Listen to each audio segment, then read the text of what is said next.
47 kilomeetrit põhidistantsi ootab kõiki rattureid ees.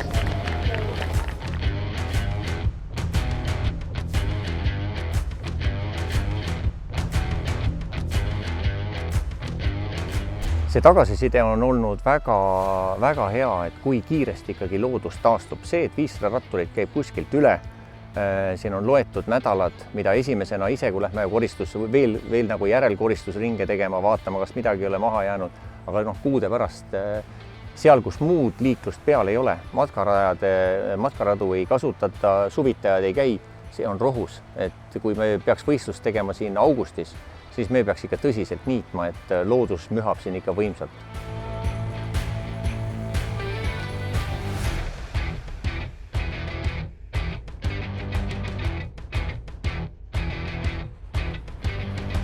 Toimub siis ökoloogilise jalajälje või siis selle koormuse mõõtmine Alutaguse rattamaratoni järgselt. Ja selleks, et seda mõõta, seda koormust tuleb siis kindlasti hinnata seda jalajälge ühel ja samal kohal ja selleks siis kasutatakse sellist joont ehk transekti. Ja sinna transektile asetatakse siis niisugused suured ruudud meeter korda meeter, millel on näha siis sellised väikesed alaruudud ja mõõdetakse pinnase seisund igas selles ruudus ja seda hinnatakse siis klasside kaupa ehk siis taimkatte seisundi klass 1 on siis see, kui sa vaatad siin seda metsaalust, ehk et selline taimkate, millel puudub siis igasugune selline rekreatiivse kasutuse mõju. Rekreatiivne kasutus on siis mitte ainult sporditegevus, nagu meil siin täna oli, vaid rekreatiivne kasutus on ka seenel käimine, jalutamine, lindude vaatlemine, marja korjamine, mis iganes tegevus.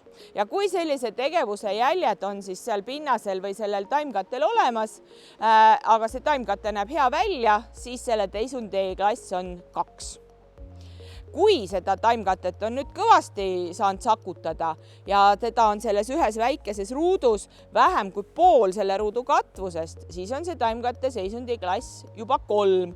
Nüüd, kui seal enam ühtegi taime ei ole, aga see pinnasel on veel see kõdu ja varisekiht, siis on see seisundi klass 4. Ja see tähendab seda, et pinnas veel peab. Kui seda kõdu ja varist seal ka enam ei ole, siis on see klass juba 5. Aga see tähendab siis seda, et tõesti see näed, et see liiv, siuke tahe, kõva liiv, et see on veel seal nähtaval.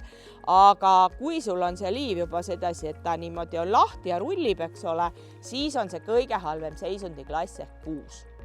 Ja kui te näete, et see tee on siin päris lai, ta on selline heas seisundis, eks ole, tugev tee, siis te võite jälgida seda, et see taimkatte siin raja kõrval põhimõtteliselt ei ole saanud pihta nendest jalgratastest, kõik need jalgrattad on püsinud sellel 2 meetri laiusel rajal ja taimkatte selle raja ümber on väga heas seisundis, täpselt nii nagu eile, kui me mõõtsime siin seda enne rattavõistluse olukorda.